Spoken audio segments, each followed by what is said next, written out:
Honorable Akierra Missick is the elected member for Leeward and Long Bay Provincials in the Turks and Caicos Islands after successfully contesting that district seat for a third term in the 2021 general elections. Honorable Missick transitioned into the frontline politics in 2012 after she contested the electoral district of Leeward and Long Bay and served as the Deputy Premier and Minister of Education, Youth Affairs, Sport, and Library Services during the period of 2012 to 2016. She was re-elected in 2016 as the Member of Parliament for Leeward and Long Bay.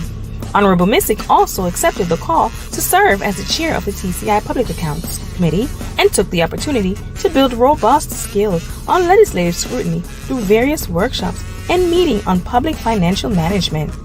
She is a plantier from the Captain Planet School of Thought. She obtained her law degree from the University of Nottingham and is a member of the Honorable Society of Lincoln's Inn. She is called to the Turks and Caicos Islands Bar and practices as a senior litigation attorney with focus on civil dispute resolution for the last 15 years. She's a Christian and enjoys reading on a boat sailing around the Turks and Caicos Islands when spare time permits. Let's welcome Honorable Missick to Pathways to Success.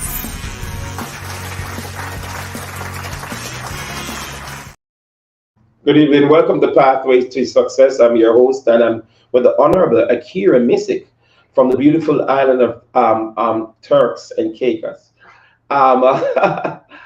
What a pleasure to have you on our show, Honorable Missick. Thank you so much, Dr. Hunter, and good evening to you.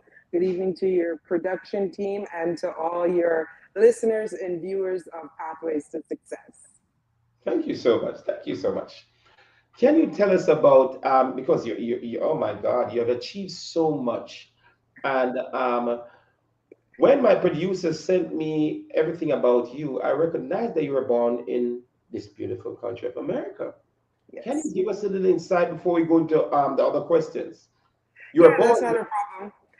So my mother was a nurse, and in the 80s, a lot of nurses were recruited from the region. She studied at the Mona campus in Kingston, Jamaica. And so she took an opportunity in her recruitment to relocate to the United States. And that's where my younger sister and I were born. So we were born in Miami, in Florida, but we have always known Turks and Caicos to be our home. And when the opportunity as adults presented itself to decide on a country we wanted to live in, both of us, well, the whole family decided we'll return to paradise. And so we're here. I like that. It's a return to paradise. I like that. She's right there in paradise. I have to visit paradise very soon. Yes. But can you tell us about your motivation and what transitioned you? What really motivated you to step into frontline politics in 2012? In 2012, we had just come through our troubles. And so it was the first time we were returning to elected representative government. And as a person that genuinely believed the future of these islands should be in the hand of the people of these islands, and looking at the makeup of candidates from both political parties, as it was at that time, and then a third party found its way into the fray, I didn't see myself represented.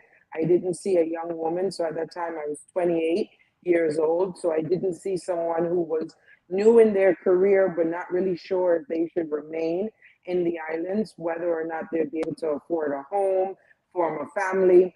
And so by being active in civic society, but through the Rotaract Club and other mentorship programs, I didn't see myself represented. So when I spoke with my friends and my family and my political party, the answer was, well, if you don't see yourself, then you need to be the one that puts yourself forward. And so that's how I transitioned into frontline politics, to be a voice for those who look, sound, and want the same success of these islands as I do, and to fight for that every single day. But you know, I kind of like what the party says. If you don't see yourself represented. Between you, me, and your listeners, the party wasn't keen on me in the beginning. I think they put me in a seat that they thought I would never be successful in, unfortunately, but you know, prove them wrong. You're a born winner. 3 times in a row. 3 times in a row. Congratulations. Thank you. You know, you are also the deputy premier um, and minister of education, youth Yes, affairs, sports, and library services from 2012 to 2016.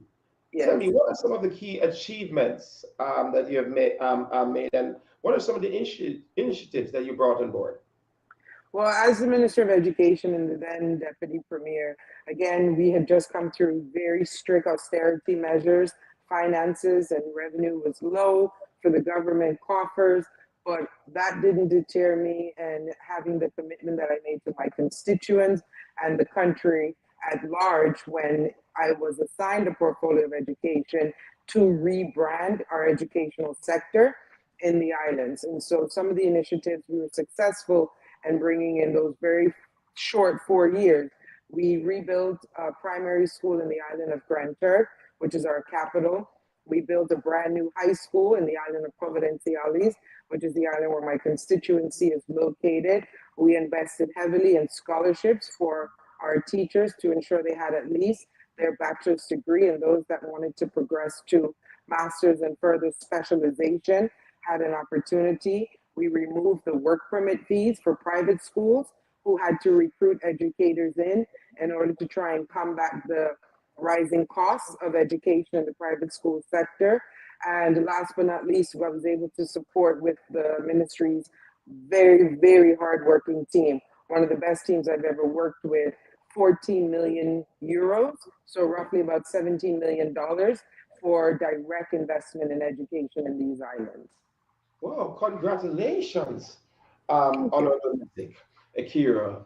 You really, really, really did a great job. I Um, tried, but we lost the election after that. So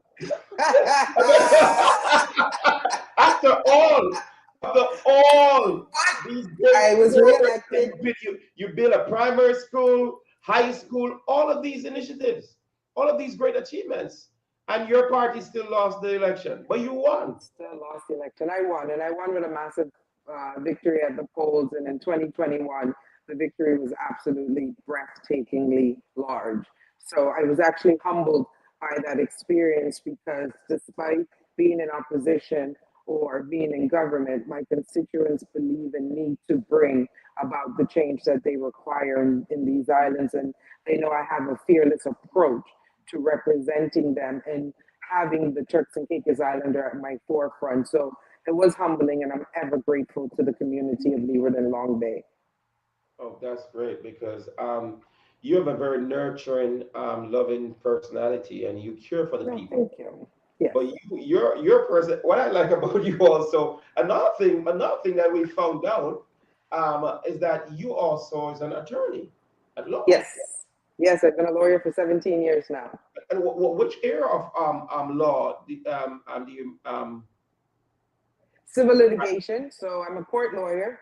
And as I was saying before we came on, if I end up in court, I've already lost.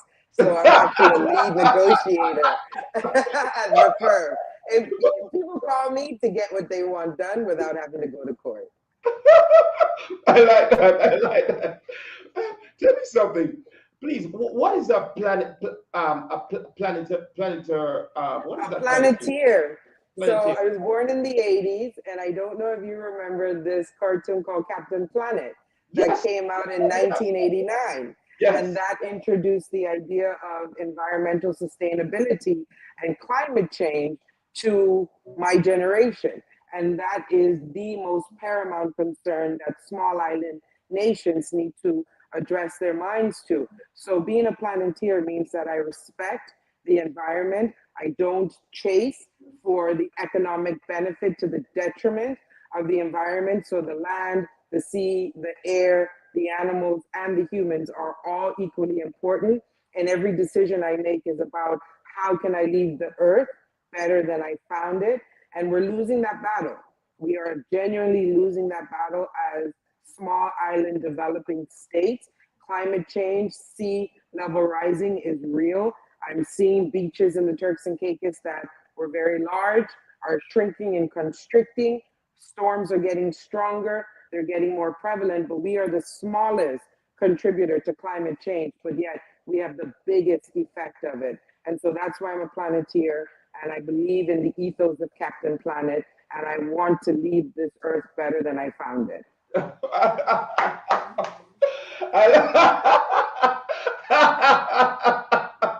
You laugh as much as I do. I love this, by the way. You, I love Captain Planet too. I just watch Captain Planet a lot. But to hear how you just explain yourself, and I love oh my God, you're just amazing. Being a planeteer, what specific actions or policies do you believe are necessary to address climate change in the Turks and Caicos Islands? We need to get better at disposing of our waste. Mhm. So as it is, we're a small island and we're a chain of islands. We have still not been innovative enough in waste disposal. So we literally collect waste from everyone and we dump it. By dumping waste in the earth or on top of the earth, there's batteries, there's lithium, there's all sorts of chemicals that are seeping into our water tables. Now, for Turks and Caicos, being that we're one of the later developed Caribbean countries, our water connectivity is still not as prevalent as it is in, say, Jamaica, Barbados. But the surface level damage by refuge and waste seeping through will mean that our water table will be affected and we will not be able to have drinking water naturally. We would have to create it through reverse osmosis using salt water, or unfortunately, I'm not a good planeteer by drinking Fiji water, which comes from the other side of the world, but it's already here. And that's probably one of the things that I actually have to mitigate in my personal life, of ensuring that I'm not consuming more energy than I need to get through. But what we need to do is come together more than once a year at COP, which is the big international conference on climate change. And we need the bigger countries to start putting their money where their mouth is. But also, as an island nation, we need to find a way to better monetize the use of our blue economy as a carbon filter in the world, so that the larger nations are assisting us with developing mitigation factors for the increase in sea level and climate change. So there's a lot that can be done. There's a lot of science that still needs to be developed, but we need to have more conversation and demand the larger nations that are contributing to waste and climate change negatively are paying to help mitigate for the smaller countries. Wow, powerful. I'm in total agreement. You have Yeah. a We're gonna wash away. yes, Like, and it's not fair. that's true. That's true. Yeah. Now, earlier I mentioned about that you're an attorney also. Mm. How has your legal background and experience as a senior litigation attorney influenced your work in politics? Well, I'm not a good politician. I can tell you that. I'm a You're good not. member of parliament. I was a good minister, but I am an awful politician because, as you can see, my face is extremely expressive. And so I am going to tell you the truth. And if I attempt to mislead you, you're going to see it on my face immediately that I don't even believe what I'm saying.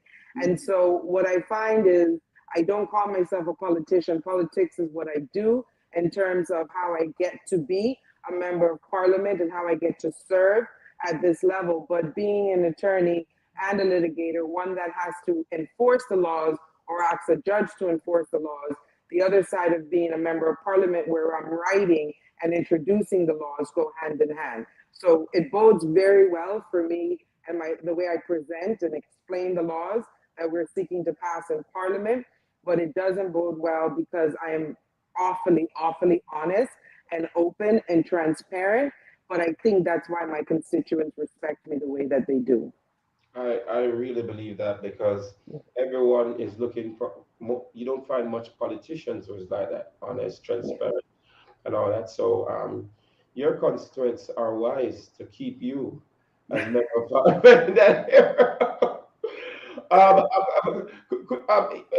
Even as we're talking about we're talking about within the law profession, could you share Mhm. some of the major civil dispute resolution cases you have handled during your career as an attorney? Well, I won't disclose clients because, they're sensitive. about these things, and I always have to walk a very narrow path with my public life and my professional legal life and then my private life. But we've had disputes against the government. I suing my current government. I'm a government member at the moment. How did that go? Because you're a government member and now you have a dispute against the government. How did that go? It's still going. Hopefully tomorrow when I get to the office, because I just got back from London today, so I haven't been able to check in with all the emails. But hopefully the attorneys for the other side, let me say it like that, have come to their senses and accept the offer that we're making. But in terms of civil litigation, I've had some high-profile family matters, divorce clients, high net worth celebrities. I've had high net worth celebrity estate matters. And as I said, it's a very fine line that I have to walk in order to continue having those persons seek out my counsel and know that they would be respected and their confidentiality would be shared. Well, not be shared. It would be maintained by me at all times. And where did you study law? Where do you got your In England. law? In In England. So I went to the University of Nottingham. I did my law school in London at the Inns of Court School of Law. So I am a trained barrister, and that's in England and Wales. And here in the Turks and Caicos, we call it attorneys at law. So I'm English trained and English educated. Wow. I mean, I applaud you. I applaud you. But also with all of what you do, you just such a I don't know how you balance everything. Attorney, I member don't of know either. parliament, and you're a strong advocate for so many things. As a Christian, how does your faith now? We're going to look at faith. As a Christian, how does your faith guide you in political decisions and public service decisions? I am a Christian, and I always celebrate the fact that I'm a Christian. I celebrate my faith. I'm inviting people to accept salvation. And so, because of that, I always know that I have a bigger answer, a bigger person to answer to, which is God, at the end of the day, for the gift of being a steward as a member of parliament for Leeward and Long Bay, as an attorney at the law firm that I work at, as a sister, as a daughter, as an auntie, as a future pet owners. I found 2 puppies today, but I think their mother found them and took them out of my yard. And so I have to remind myself that all of this is a gift and all of it is transient, and I'm just a steward. None of it belongs to me. None of this success is mine. It is a gift that God has given me to steward. And at the end of the day, I want to hear, well done, thy good and faithful servant. So by having my faith rooted in Christ and knowing that at the end of the day, none of this genuinely, I can't live like this. I have to live with an open hand so things can come in and go out. And the idea is to build up society and build up the common good are things that keep me rooted in doing what I can from what I can't. And when I don't understand, I say to God, Daddy, I don't understand. Help me. You are the God of the universe. Help me. Holy Spirit, walk with me. Come into my ear, whisper it, settle the room. So I rely on it a lot. I pray heavily. I read my Bible, probably not as diligently as I should over the last few weeks due to all the travel that I've been doing. But I do have a strong connection with my Heavenly Father, and I believe He's gifted me with all of these opportunities. You know, that's great because with all that you have achieved, you still find time to remember the Creator. Yes. Not much people do. I know several well-achieved persons that don't even Yeah. maybe they've heard about the Bible or Mm. heard about God, but they're in a different realm. So to see you as Yeah. someone who's a leader, someone who's very influential in that great nation, and believe in Christ Jesus, that is powerful. I Yeah. celebrate you on He's that. number one. Thank you. Should I go into denominations? Should I go to denominations? Well, I'm Christian of the Anglican persuasion. The Anglican persuasion. Oh, Yes. that's where my grandmother came out of. I went to one Anglican service, but I'm now. You fell asleep, eh? It was when I was younger. One. And I think it was a funeral at that time. I don't think it was a funeral at the Oh, time. even She even passed. even sadder. Didn't say that. I guess people's watching and say, "What? What did you just say?" They're gonna get me on that one. Yeah, But we're gonna that's take a okay. short break on Pathway to Success, and Okay. we're gonna come back. Oh my God, with the honorable Akierra Missy.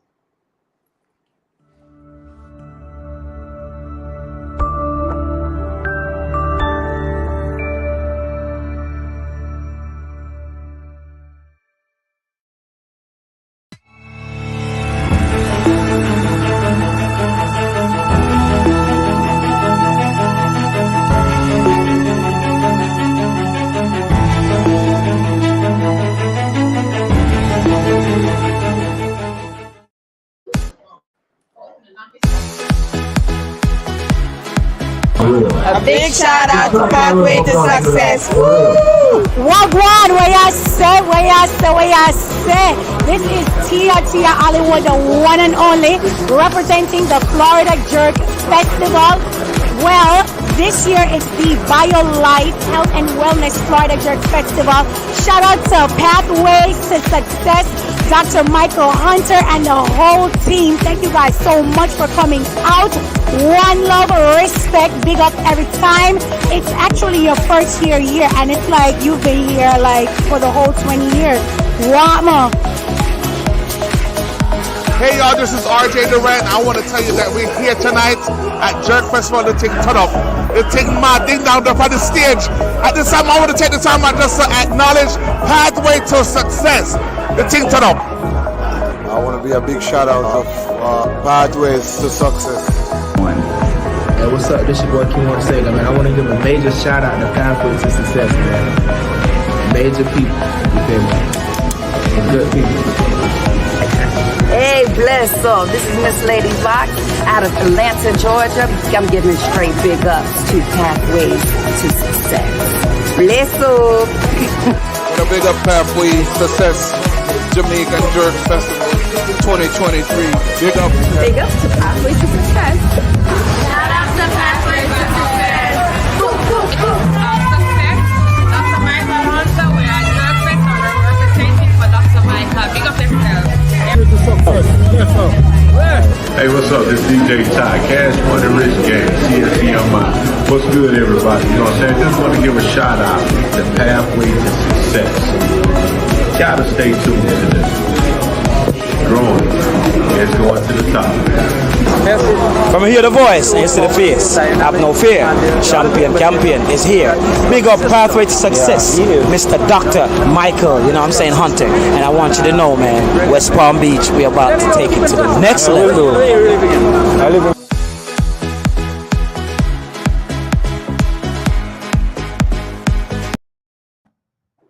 Wow, welcome back to Pathway to Success. I have right here with me the Honorable Akierra. I like that name, Missick. I like that name. I know a Missick, but he's a preacher from California. Yeah, there's a lot of Missicks. There's a lot. I think you're the second one I met anyway.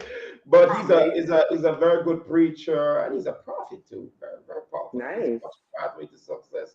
Your cousin over there in Turks is right here on Pathway to Success.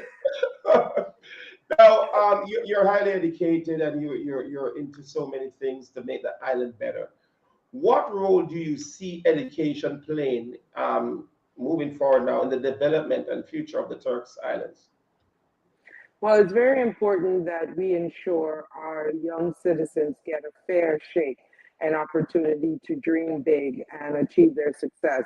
As a developing country like the Turks and Caicos Islands, there is an avenue for so many new industries that can be brought here that need an opportunity and energy from a government, from the people to believe that they are worthwhile going for them and achieving them. And so not just having degrees, but an opportunity to train in areas, whether it's education, law, civil society, police, charity work. We need an opportunity to have different avenues for people to achieve success that they genuinely want and that they're passionate about so that we can continue building this country. Oh, that's awesome. What are some of the legislative or policy priorities you plan to focus on during your current term as a member of Parliament?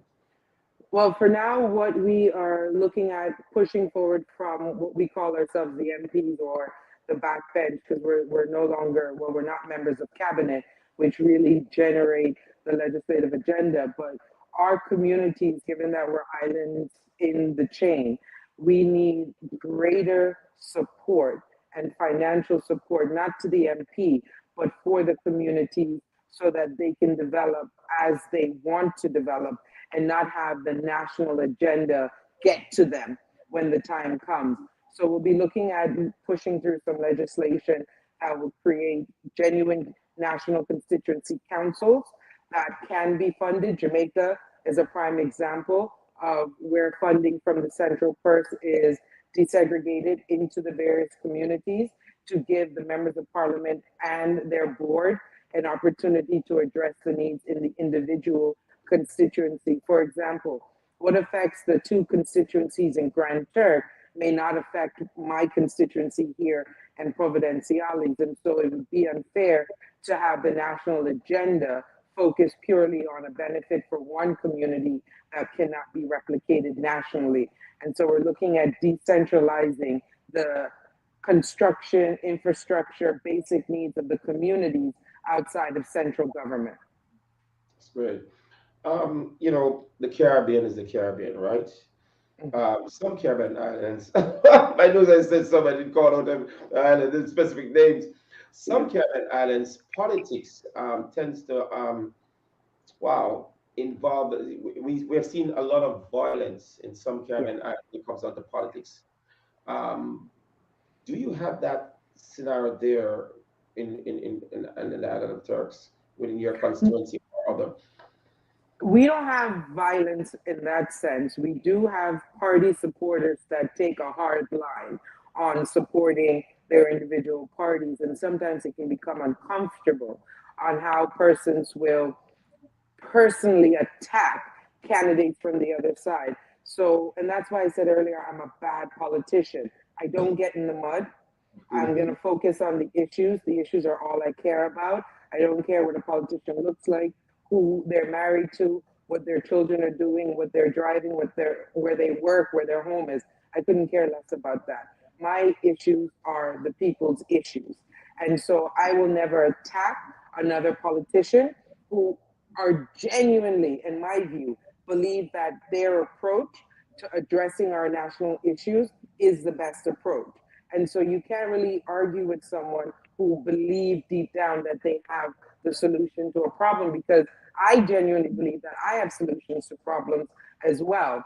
And so as a politician, I'm never going to get in the mud. I don't believe in name calling. I'm always going to stick to the issue. But we do have it when we call it silly season, persons will start attacking us personally. And that's the unfortunate part.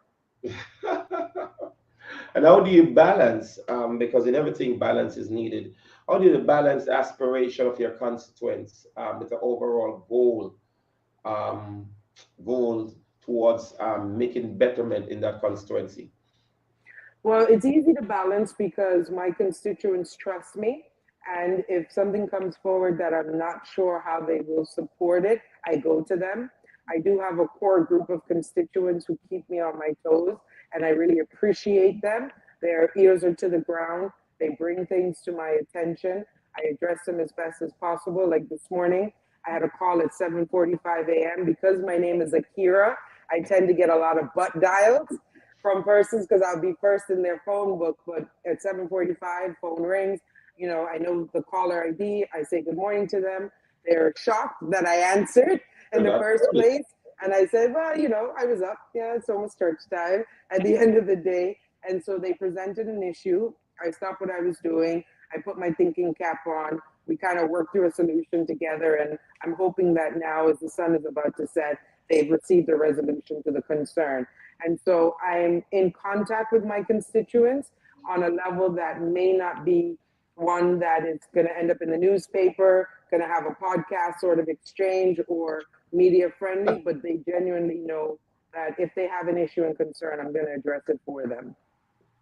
In your opinion, what are some of the biggest challenges right now currently facing the Turks Islands?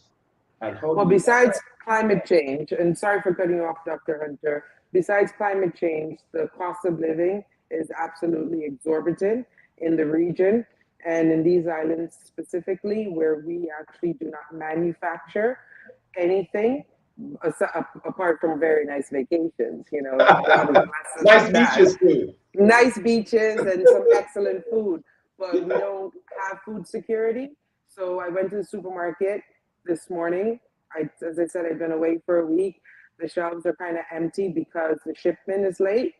And that's a big concern because if there's another hurricane or a bigger storm and the vessels cannot get out of the port of Florida to bring the food down here, what is our food security plan?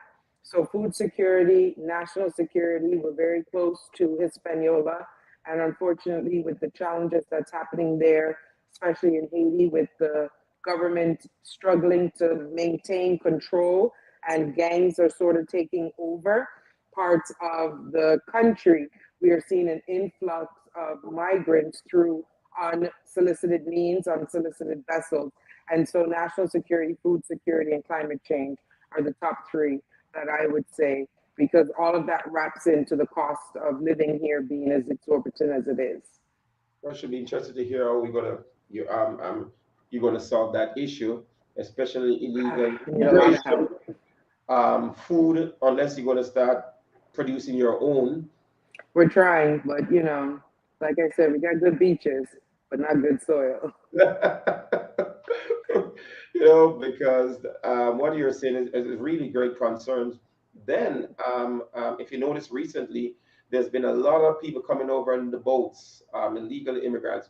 So, do you have a system in place that, well, America has bought a patrol, but does the American, well, you're British, Yes. you get help from England in terms of to help the island with that? Not with illegal migration. The United Kingdom is struggling on her own and has struggled on her own in addressing illegal migration and asylum. So really, they can't tell us any better because they're struggling. We're struggling. We do have a partnership with the U.S. Coast Guard. Obviously, we're in the triangle: Bahamas, Turks and Caicos, Florida. So there is an operation with the U.S. Coast Guard, the Bahamas Coast Guard, as well as we bolster our marine branch of the police force. We have radar stations that could track vessels that are entering at various times. Our tirelessly and hardworking immigration officers are always on the ready when a vessel does land for the collection of persons, the processing of them, and returning them to their country of origin. And so we're doing the best with what we have, but until we can address the pull factor, which is the fact that we are a porous country, and so you can stop in various islands and kind of get to Providenciales, where there is a large migrant community and almost blend in immediately without detection. That is one of the pull factors that we would have to address, and we're trying our hardest to do that. But it is a regional issue, but unfortunately, the Bahamas, Turks and Caicos are bearing the brunt of a regional issue. Well, I mean, the Turks and the Bahamas seems to be, it's a beautiful, these are two beautiful islands. And you use the US dollar, right? Yes, that's our legal currency. So, you know, where the US dollars is, if a person can, that means, I was just thinking to myself, oh my word, if I should come over in a yacht, I'll be processed. No, because the man will call you. You'll be okay. You'll be okay. It's the vessels that come at 2 a.m. in the morning with 100 people on them. Those are the ones we're worried about. Right. Yeah. And most of these people that are coming in, are they from Jamaica, Haiti, where? Haiti. So because of the crisis that's happening in Haiti and the crises that Haiti has experienced over the last 50, 60 years, it is boding well for persons to flee for their lives and to find a community and a country that will accept them and allow them to have some form of economic benefit to take care of their families. So I sympathize and empathize with the concerns that they are experiencing. The challenge is a country that has 12,000 islanders, so that's 12,000 of me, plus 30,000 migrant workers from around the world. We cannot be the safe haven for 11 million people, which is the estimated population of Haiti. And so that is a challenge. We just don't have the landmass. We don't have the resources. We don't have the space. And so it's about finding that balance and accepting those claims that are genuine, and then having to, unfortunately, return those that do enter unlawfully. So, Honorable Missick, you're saying to me that I know that Jamaica is 3.2 million people or something like that. Yeah. When I checked, you mentioned something about 11 million. Where? Which island has that? And Hispaniola. So Haiti and the Dominican Republic combined. Yeah. Right. Hispaniola, because I was saying Haiti is too small I thought it was Haiti. I was saying Haiti is too small to have so much people on that island. You'd be surprised. You'd be surprised. I think I think the last figure was something like the island of Hispaniola, and the Haitian side of the island is more dense than the Dominican Republic side. Wow, I'm learning something new from the Honorable Missick today. What steps have you taken to plan to take to promote transparency and accountability in your government there in Turks? Well, doing things like this, I think last week, or no, I was in London last week, but the week before, there was a lot of interviews similar to this to discuss policy and concerns about legislation that's currently making its way to the House of Assembly. Being accessible to your constituents definitely is a requirement. Speaking openly in the House of Assembly on things you do support, things you cannot support. And at the end of the day, just ensuring that you do what is best for the people at all times and communicate that with the people. We do have in our manifesto that we are looking at bringing freedom of information legislation forward. That framework is still very much unclear. And until we get a clearer framework for that, the legislative function of freedom of information may still be a challenge, but we do have an obligation to be open, honest, and transparent with the people of these islands. Now, you being a member of parliament, you need more investors. How do you attract more investors to your island? Because, the Caribbean... We have too many as it is. We have too many already. The foreign direct investment of these islands is in the realm of billions as it stands. What I am more concerned about is how are these investments and this economic success trickling down and actually enhancing and improving the lives of the people whom I represent. I am not interested in investors. They know my stance on this. Whether they build another hotel here or not is neither here nor there for me. My concern is how am I going to empower my people to benefit from this economic boom that expatriates are benefiting from God's gift in these islands. I told you, I am not the best politician because I am too honest on these things. Do you have these dialogue in Parliament with Yes. I have it in Parliament. I have it on the radio. When I was in cabinet, I raised my concerns. You are not impressing me if you are a foreign investor here and you're talking about building a new hotel. I don't care. We have too many as it is. I need to know, what are you generally going to do in order to assist us with creating a new industry, whether it's manufacturing, whether it's farming. How are you going to invest in the people of these islands? How are you going to help us help our people grow with the economic benefits that are being experienced in these islands? So just telling me you're breaking ground in a hotel, they can tell you I don't go to those things because they don't inspire me. It doesn't inspire me. Now, it's amazing that we're talking because my brother was a member of parliament in Jamaica, member of parliament nice. some years ago. And one of the things I would always ask him is, you're not a, you're a politician. What are steps? What are the steps that you have taken to place into your community to help the poor and the young people? Do you have any skill program? Have you impacted your community in the area of sports? What is it that you've put in place in your community so far? Well, I need to do more. So in my community, we did build out a national sporting park, which has basketball courts, tennis courts, a park area for young children to enjoy. We need to do more in terms of ensuring that it's maintained and can be used by the community members. When I assisted with getting the funding to build the schools, they were brand new institutions that provide all the amenities that students would need, whether it's from play areas, proper classroom sizes with the right furniture for growth and development.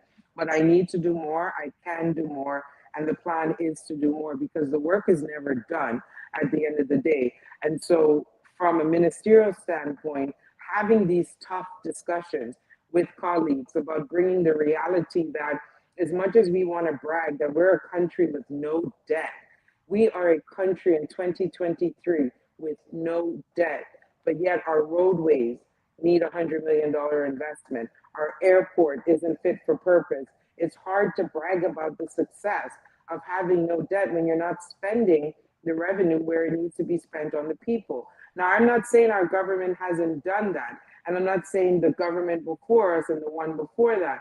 What I am saying is the structure in place to provide the amenities that the people require in these islands it makes it very difficult to get the spending done to build them. And it ends up costing more in the long run.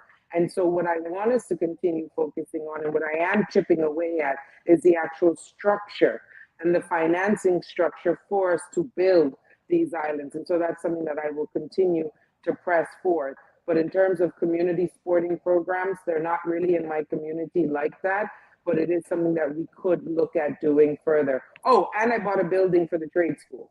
I remember that's good. That's good. Yeah. Because one of the things, because my brother, politician, I've always said sports, music is something such when education, but sports tends to unite. Because coming from Kingston, you've been to Kingston, you know, of course, the different challenges we have there. One of the things that I think that merge different parties together, especially to stop the influence of the gang taking over our youth. I think one year is the year of sports. And I've noticed that back home, they've started building a lot of sports soccer academy. And we now have a pro league there. In the Turks Island, do you have that type of system there that give these young people outlet towards, to grow in the Yes, we do have that. We do have all the major sporting sort of organizations. When I was the Minister of Sport, we had a very good working relationship with all the sporting bodies. We were assisting with funding where they needed funding and whether it's required for travel, for training, for coaching. So as a country, although we're very small, we do the best that we can in terms of giving our athletes an outlet to compete internationally. We had our first Olympian that took part, I think it was the 2016 Olympics in Brazil. I had the honor and privilege of going there and supporting him and cheering for him, albeit he represented Great Britain because remember, we're a territory. So we do not have our own independent international sporting body where our athletes can wear a Turks and Caicos flag to compete at the Olympics, but in regional meets, we are able to compete as Turks and Caicos. And sport is a great way to get young people involved in teamwork and involved in an outlet. We need more volunteers. And so that is the biggest challenge there. We need more men, and I'm going to say we need more men who are going to give up their free time to assist in developing our sporting talents that our young athletes have. They're tired of women. Their teachers are women. They have mothers in the home. They go to church. There's a mother in the church, but they need more male role models who genuinely care about their well-being. And I think that is the way we're going to shift society's mind, because young people gravitate toward gang-style behavior because of what is seen as strong male leaders. So if you take those strong male leaders and you put them in a positive setting, you will see society shift to looking up at them even more than when they were in behavior that was detrimental to society. And I think that's one of the keys that we need to do. But it can't be done by me just saying it. We need men to step up and take their rightful place in building up society. Without them, we are going to continue down this path. You know, what you said, I'm in total agreement with you. I was speaking to someone from the Turks, and I was asking if they have a very good soccer team there, and because I did very well in soccer, so I would nominate. I would be willing to to fly in and help in that era. You know, to help with the youths in that era because sports is so. I mean, so many. I mean, we see Messi, we see Ronaldo, the track and field athletes, Usain Bolt, well, anymore is running, is at home, but these guys have made a lot of money. Lastly, can you share a memorable experience or political achievement from your political career so far that has significant impact on you? There's so many. So by being a minister of education, I got to invest in people. And by investing in people, I meant through educational programs we introduced at our schools, by building new institutions, by offering a greater opportunity for young Turks and Caicos Islanders to obtain further education through our scholarship program. So what I have found over the last 12 years that I've been a member of parliament is that first batch, my first term batch of young people whose lives I may have influenced, they are now transitioning into work life and adulthood. And so it's always rewarding when one of them bumps into me anywhere, supermarket, the hospital, etc. And they say to me, Honorable Missick, you spoke at my graduation, or Honorable Missick, I was inspired to go to university because of you. Honorable Missick, by building the high school, that was the first time that I was ever in a new building. And so it's those little things that are always going to be memorable for me, that I actually impacted lives for the better versus any other accolade that I can receive. And it's those small moments without being coached, just bumping into people, knowing that I made a difference in someone's life. That is what keeps me doing this job, because it's not a pretty job to do. Well, congratulations on the great job that you're doing. And where do you see yourself in the next 5 years? Still in the Turks and Caicos Islands if I don't get an offer from the Parliament of Ghana. We're in discussions, so this is the third term.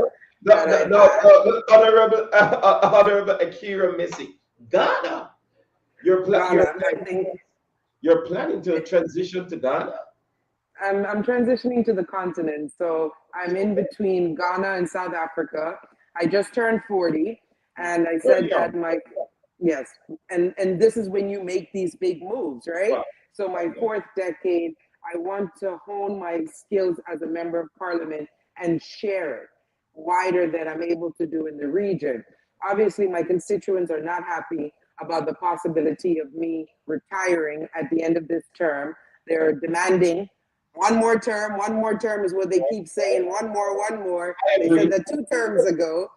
So we will see how the next 5 years pan out. I have about 18 months to 24 months left in this current term, and then that would make a full 12 years of service at this level, and we'll see what the next 4 years bring. So 5 years from now, we may be checking in with me being somewhere in the continent of Africa, or 5 years from now, we'll be here talking about the amazing people of Leeward and Long Bay. I'm just waiting for the Holy Spirit to guide me forward. No. You said something about Africa. I mean, you know, you're not the first Caribbean resident I've heard speak about Africa. And I was saying, why everybody repatriating, running off the continent? I was just wondering, based on talking to so many persons there, internet service constantly, power outages, water supply issues. I was wondering why would you think of going to Africa? Is it as a lecturer or um, is the advisor to the government? What position would that be? It remains unwritten, but I would focus on training MPs, members of parliament, Right. and providing that level of resource. I do a lot of training as it is virtually here from Turks and Caicos. Before we started, I mentioned that I'm headed down to BVI to assist with training some of the newest members of parliament there. The reason why I want to go to the continent, that's the birthplace of society. And I think knowing that I would be surrounded by the birthplace of society where people look and sound like me and see that the wealth of a country can be owned by the people that look and sound like me and make decisions for the betterment of the people. I think I'll be able to assist in affecting good change down there if they'll have me. Now, if they don't want me, that's fine. Somebody else will. But at the end of the day, that would be my first choice. So, are you literally saying to me, your honorable Missick, that maybe the next time I interview you, you'll be in the continent? The interview will be well, South Africa. I'm South Africa, Ghana. I've heard I've friends from Ghana. I just had a Ghanaian. Where I need to talk to him after we're complete. But he came on Friday night. I picked him up from the airport, as a matter of fact. So when I asked, say Ghana is fine. When I speak to people in South Africa, Ghana is fine. I'm South Africa. You should go and buy property there. And I was saying, oh my word. I mean, yeah, I'll think about it. But the world is shrinking, so we can do it. The world is shrinking. I want to thank you, Honorable Akierra Missick, and for taking time out, just jetting in from London to find a time to share this illustrious, successful career of yours and how you have impacted on the beautiful island of the Turks Island. And I'm looking forward to visit there soon. I look forward to welcoming you. And once again, thank you to you, your production team, and your audience for having me this evening. Great having you. And also, I must congratulate your island on being debt-free. That's amazing. I like that. I still got to fix some roads, though. Okay. Yeah, they need to spend some money on the roads and let's get that going. But thank you so much. You've heard it here. The Honorable Akierra Missick, very charismatic, a great achiever, very passionate about changing lives in the Turks Island. I just want to leave this this advice, this bite with you for the week. You can be successful if you're determined to keep your eyes on the goal. Also remember this: God has no problem; all He has is solution. Have a great week.